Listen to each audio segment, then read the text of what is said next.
Alloh pokdir, pokni qabul qiladi.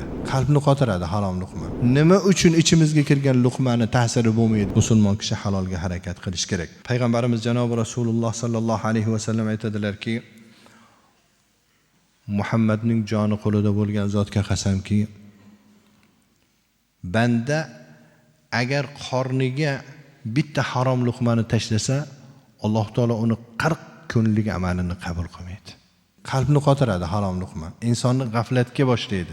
Qalb qotgandan keyin gunoh bilan savobning o'rtasida chegarasi qolmaydi. Payg'ambarimiz janob Rasululloh sallallohu alayhi va sallamdan Hazrat Abu Hurayra radhiyallohu anhu rivoyat qiladilar. Rasululloh sallallohu alayhi va sallam aytdilar, Alloh pokdir, pokni qabul qiladi. Pok molni sadaqa qilasizmi, ihson qilasizmi, Alloh qabul qiladi. Ammo nopok yo'l bilan, harom yo'l bilan topilgan molni sadaqasini ham qabul qilmaydi, zakotini ham qabul qilmaydi, ihsonini ham qabul qilmaydi. Haromni tagi shunchalik kesilgan. Haromdan butun dunyoni topmaydimi? Ihsoni o'tmaydi. Ihsoniga savob yo'q. Sadaqasiga savob yo'q. Bundan og'ir musibat yo'q inson uchun. Shuning uchun musulmon kishi halolga harakat qilish kerak.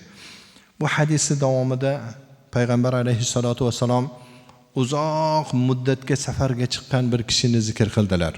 Bir kishi safarga chiqqan, sochlari o'zib, to'zib, xor holatda, qo'lini osmonga ko'tarib olgan. Ya Rob deydi. Yegani harom, kiygan libosi haromdan oziqalangan. Qanday qilib Alloh uni duosini ijobat qilsin deganlar Rasululloh sallallohu alayhi vasallam. O'zi duosi ijobat bo'ladigan odamda bu. Duoni shartlari hammasi bor bunda. Lekin Alloh duosini qabul qilmayapti. Nima uchun? Xo'p, taomi haromdan, kiyimi haromdan oziqalanganligi uchun qabul qilmayapti Alloh taolo.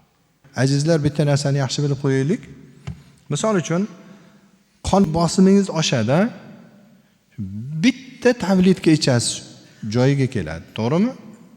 Ba'zi narsalar mijozingizni, misol uchun, sovutadigan narsalar, sovuqliklar bor, issiqliklar bor. O'zini ta'sirini ko'rsatadimi? Nima uchun ichimizga kirgan luqmani ta'siri bo'lmaydi? Nima uchun haromni ta'siri bo'lmas ekan? Ta'siri bor. Xuddi mana shu narsalarga o'xshab, bizning luqmamizning haloldan va haromdan bo'lganligi ichimizga kirib olgandan keyin ta'sirini ko'rsatadi, lekin biz sezmaymiz uni. Shuning uchun Alloh taolo haromdan hammamizni saqlasin deb Alloh taolodan duolar qilamiz, iltijolar qilamiz.